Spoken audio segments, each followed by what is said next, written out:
And then as soon as that happens and you feel calm enough, address it immediately. Don't let it wait, because then you'll start building these like false narratives and resentment. Yeah, no, I do. I ended up having like a 2-hour conversation with it about this. It was so therapeutic and helpful. And it was like, well, what about this? And I was like, I hadn't thought about that. What if that does happen? Oh my gosh, when we understand someone's why, we can communicate in a way that resonates with them. So understand what drives your friend. Sometimes, and it happens just every once in a while, but it just like hits you right in your heart. We all come there every morning and work out together. I have times like that. Like, I don't even know these people, but I love them. I love seeing them work out every day. I love the fact that we do this like song and dance. Yeah. Perfect. Nailed it. Yeah. What are we gonna do tomorrow? We're gonna go rollerblading. Yep. In the parking... No, not in the parking lot. On the basketball court. Hopefully there's not a whole lot of ballers that are trying to use the neighborhood ballers. If we get there early enough, no one should probably be there.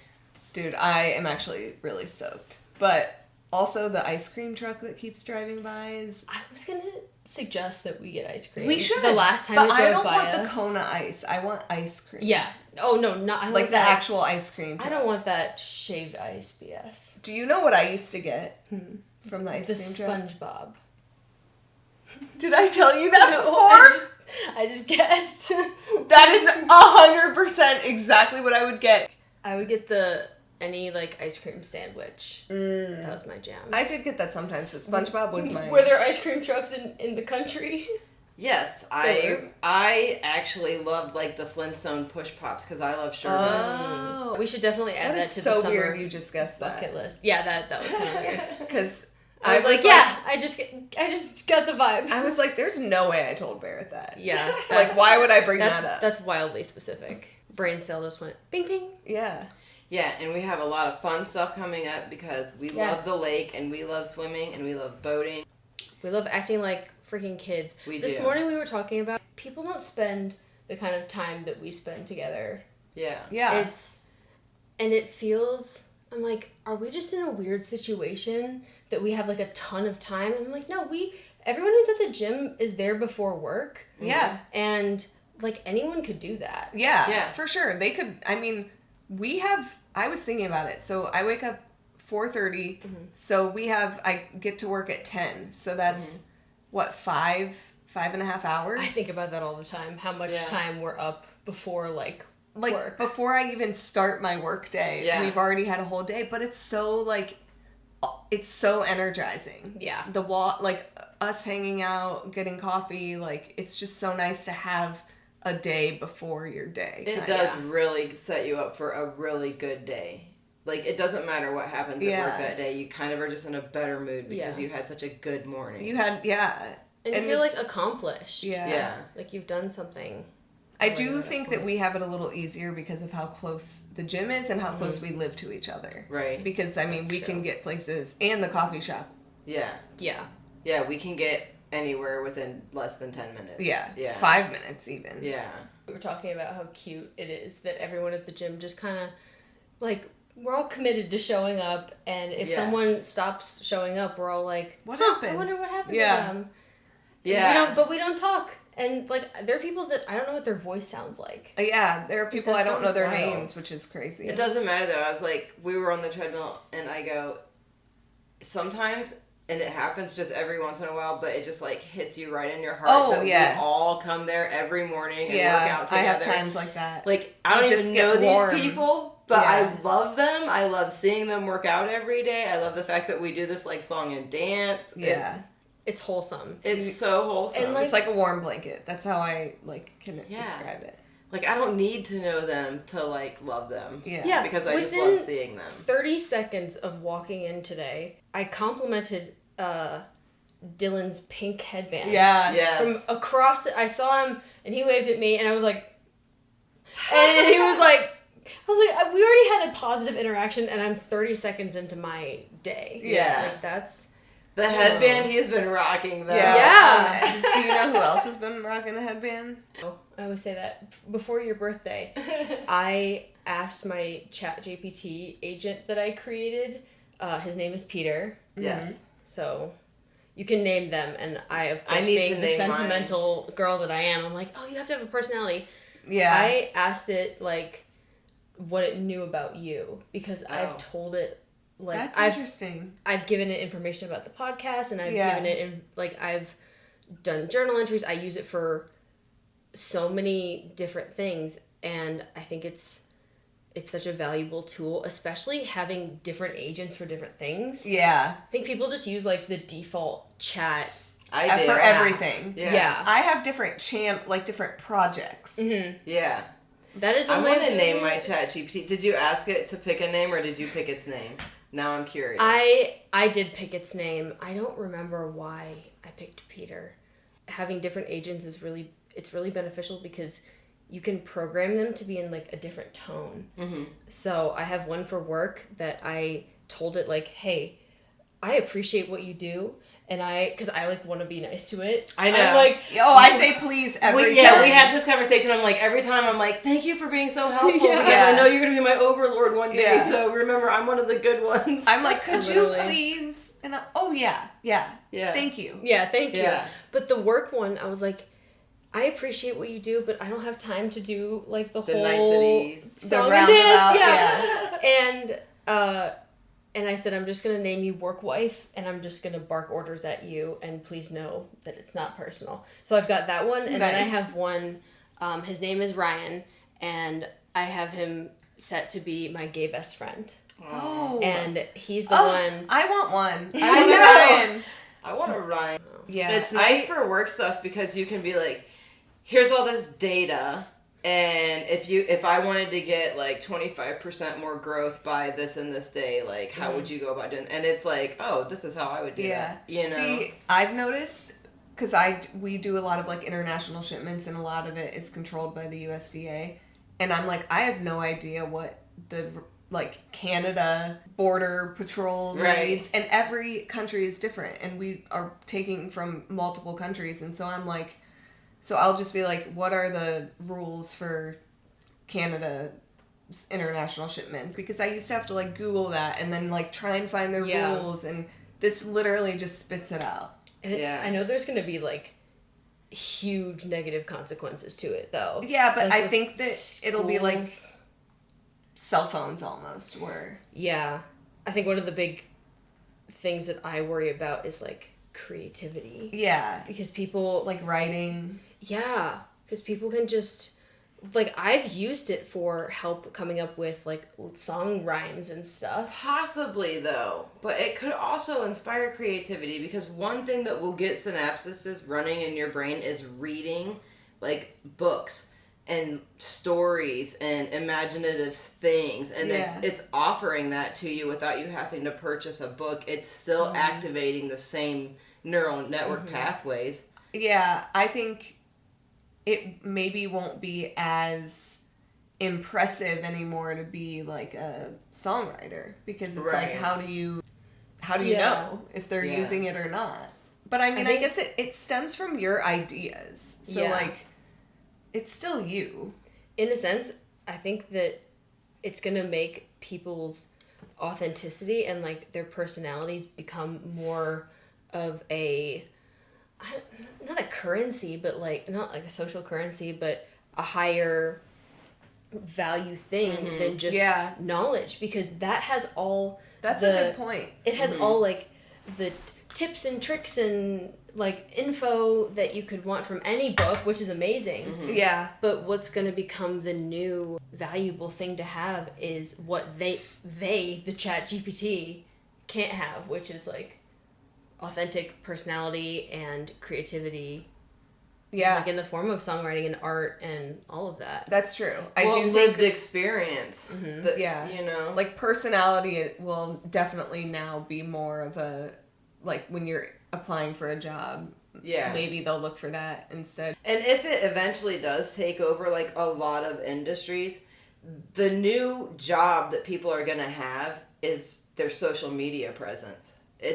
That's what's left. You know what I mean? Yeah. So it's going to have to be your character. You selling your character or branding yourself is going to be the new, like, jobscape for the future. Bill Gates said, like, in 10 years, AI is going to take over all teaching and nursing jobs. And I was like, there's so much more to teaching than just teaching. Like, the learning aspect. Like, you are that kid's, like, you are shaping them. And they're not, people aren't going to want to lose that. People and I'm telling you what, I worked in nursing homes, and human touch matters. It matters to babies, and it matters to elderly people, and it matters having a conversation with a human in your later years. Like, those things matter. Yeah, I think it's going to be like half and half, kind of. I think it'll take a lot of the pressure off of people to store kind of that not trivial information, but information that can like recall stuff that can be searched. And it takes some of that mental load off of like, I know that I don't have to remember every fact about this, and I can focus on like my soft skills in my job, or focus on like helping someone else grow. I was gonna say, it might actually make it to where it's easier for people to just do volunteer work and then go and build those relationships out in their community. Yeah. And to make art, because not all art is gonna be taken over by AI.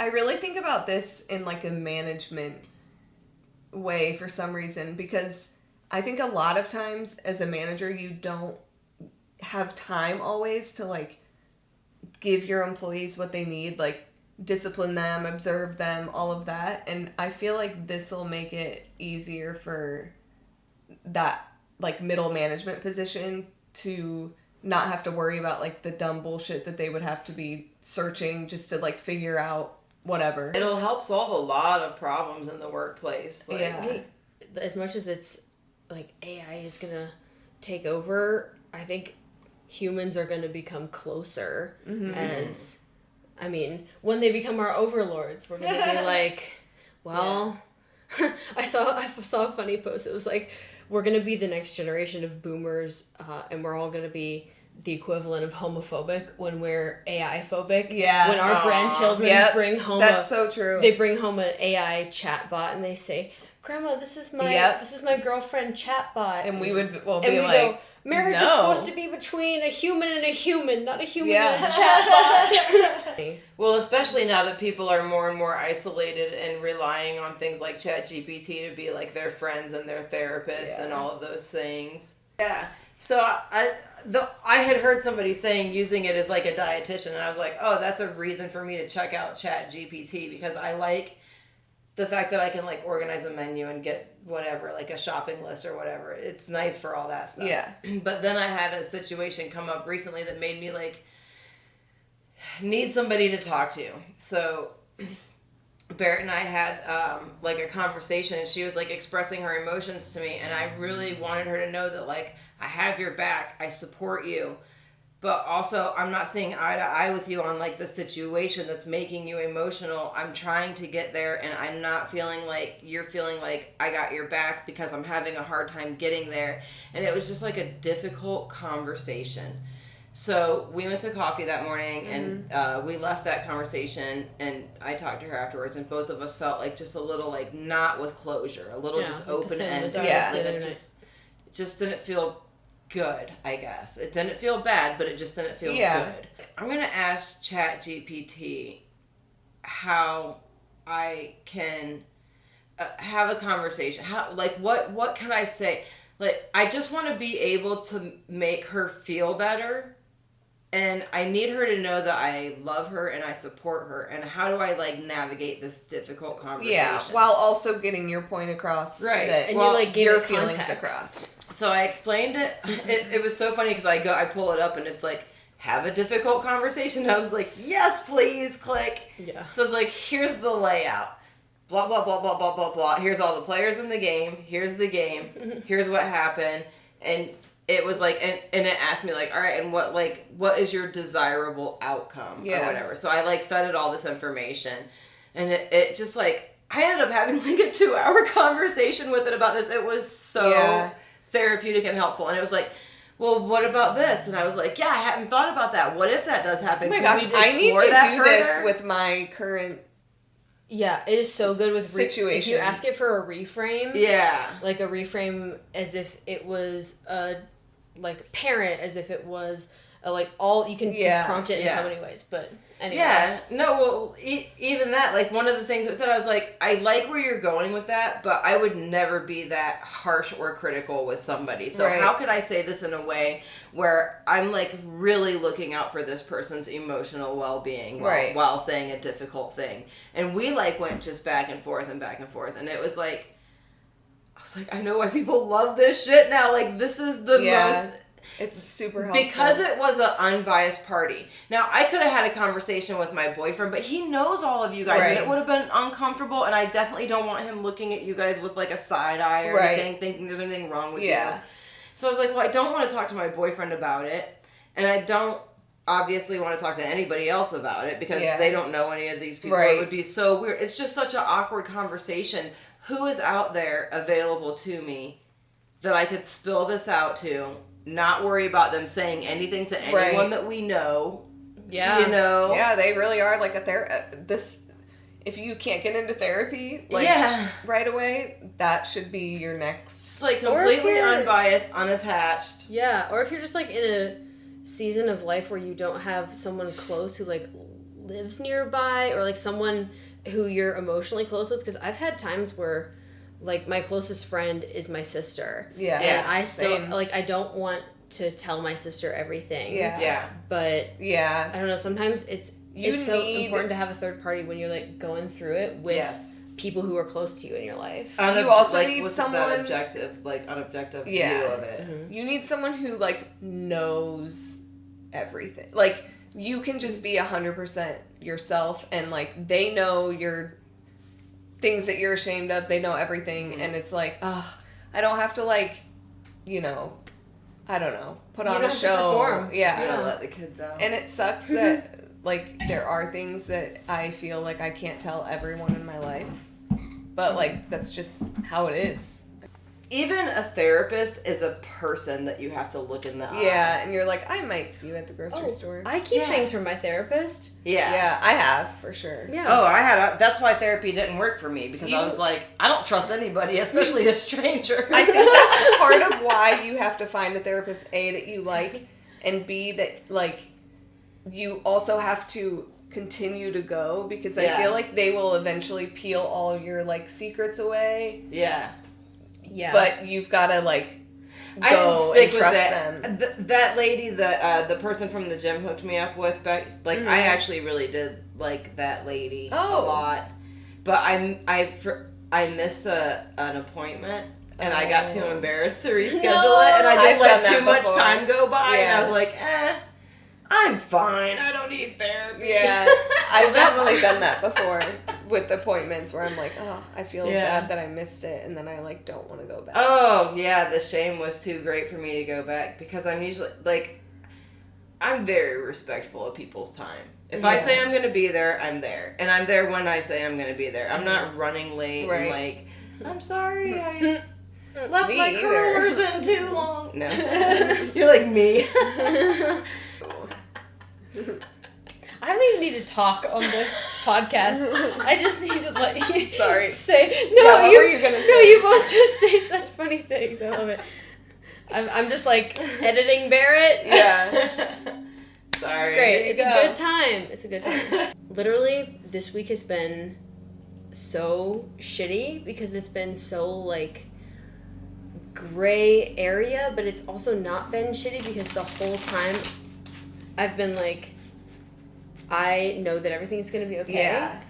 And we just need time to talk this out in little intervals. Yeah. And I think we've done a really great job at communicating, like, this week. We have. And what I think is cool is we didn't, like, really get into an argument and then, like, not talk to each other. We still, we were still, like, kicking it.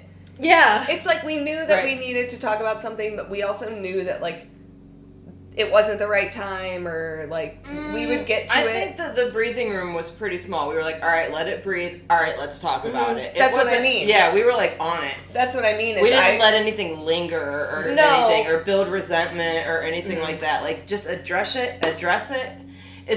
So, obviously, there's an emotional outburst. So, let the emotional outburst happen. That's me crying.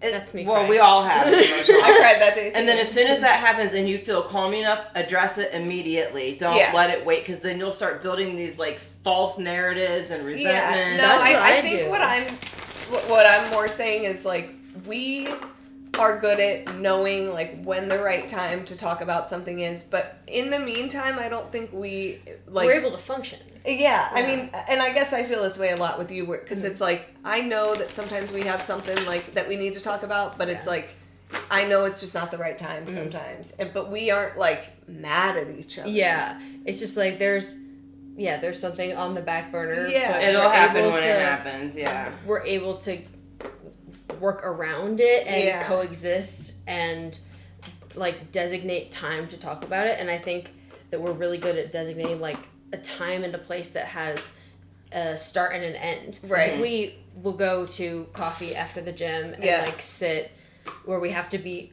I was thinking about this. I was like, I have held it together so many times just because we're in public. Yeah. When we have hard conversations no, it is at smart. a coffee shop. Yeah. Because you can't disturb everybody else there. Right. Yeah. So I'm like, you think a little more like hold your cheers in. Yeah. And it's just my Pisces. Like, it's just my how I show emotions. It's not because like I'm distraught all the time. Oh yeah, like, for sure. I totally get it. Yeah, no, it just my waterworks just sometimes are a little No, but choke up easy. Believe me, my waterworks have come on plenty of times in this relationship of ours. You know, it happens. I cry pretty rarely. Like, it takes a lot for me to cry, but when I do, you squirrel. It comes out. Oh my god, dude. That was really sad. Yeah. Kristen hit a squirrel with her car. But you were driving and you were like, I think I'm gonna cry. And it was like in a completely normal voice. And I was like, that's kind of weird. I don't think she's gonna cry. And then I looked over and it's just like, it's like, oh no. I thought about Penny and Ranger and I was like, oh my god, I just took that squirrel's life. Sometimes it's just so hard to know that you, like, took that from them. I didn't know how to react. I was like... I know. Yeah, no. You just react to play a role in anything's death is horrible. Even if it's a house plant, you're like, no, what have I done to you? I was listening to a podcast, and it was this guy, but it's Simon Sinek. I don't know. S-I-N-E-K. Sinek. I don't know. Sinek, yeah. But... he was talking about how you really need to prioritize your like regular friendships, not just your romantic relationship. And typically romantic relationships will fail because like one reason is they don't have other friends. Like, and it's too much pressure on the other person to be everything for the other person. Right. And so he was like, you know, you really need to prioritize those friendships, and he gave, like, tips for healthy relationships, and I thought they were really interesting. Yeah. There's 7 of them. So, prioritize empathy. Consistency builds trust. Be the last to speak. Vulnerability is strength. Be patient with people's growth. Put the relationship before the result. And then speak the other person's why. And I actually... speak the other person's why, I think is really interesting. It's like when we understand someone's why, we can communicate in a way that resonates with them. So understand what drives your friend. And I'm like, oh. I do like that. Yeah, like knowing kind of what they're maybe going for is important. Like just putting yourself in their shoes, Yeah. And that's, like, empathy. That's him saying, like, prioritize empathy. Like, really try and see what might be going on. And that I really, like... That's a good reframe. Like, mindset shift, kind of. Like, not just putting yourself in their shoes, but what would I want... what would be my desired outcome if I was in their shoes, and what would I want to hear from me, the other person. Right. Yeah, that's good, too. Because you can be like, okay... if I were them, like, what would I need right now? So. I like the be patient, what is it, with their growth? Be patient with people's growth. So I like that because as the oldest person in the group, I've been through a lot. Yeah. And it's easy for me to be like, no, just listen to me and do what I say because I've been there and done that. But I'm always telling Barrett, I'm like, honey, you got your own road. You're going to be fine. Yeah. I got your back. Yeah. Don't worry. You're going to walk it. And it's hard to, like, not tell people what to do and to just sit back and let them live their life. Yeah, this says... Oh, yeah, I try to, like, fix your problem, both of your problems. I do the same thing, though. Yeah. I do think that there's... So it's because I don't want you guys to suffer. Like, Yeah. it's from a good place. Right. But It always comes from a good place. Yeah.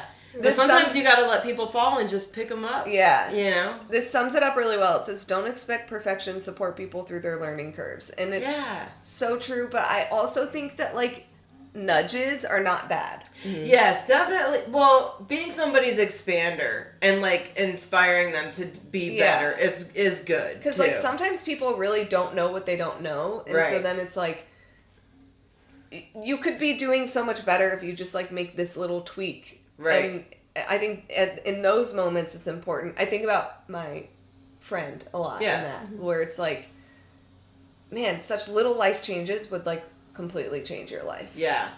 Sometimes when I think about your friend, I think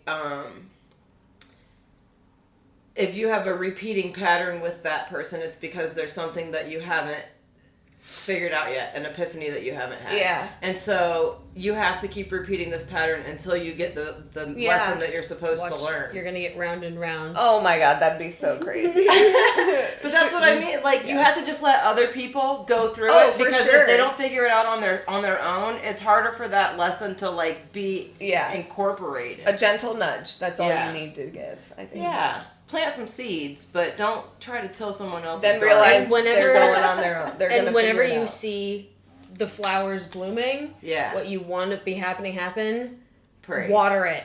High like, praise. encourage it. Praise it. Actually, here's a saying that you guys will love. I read it somewhere. I don't even remember where. But somebody was talking about how it's really, really hard to get a compliment from somebody and how you're always like, oh, no, it's just da-da-da. Oh, yeah. I'm always like, oh, no, but I'm, like, dumb. And this person goes, I'm going to give you your flowers. It's up to you if you want to water them or not. Oh, I like that.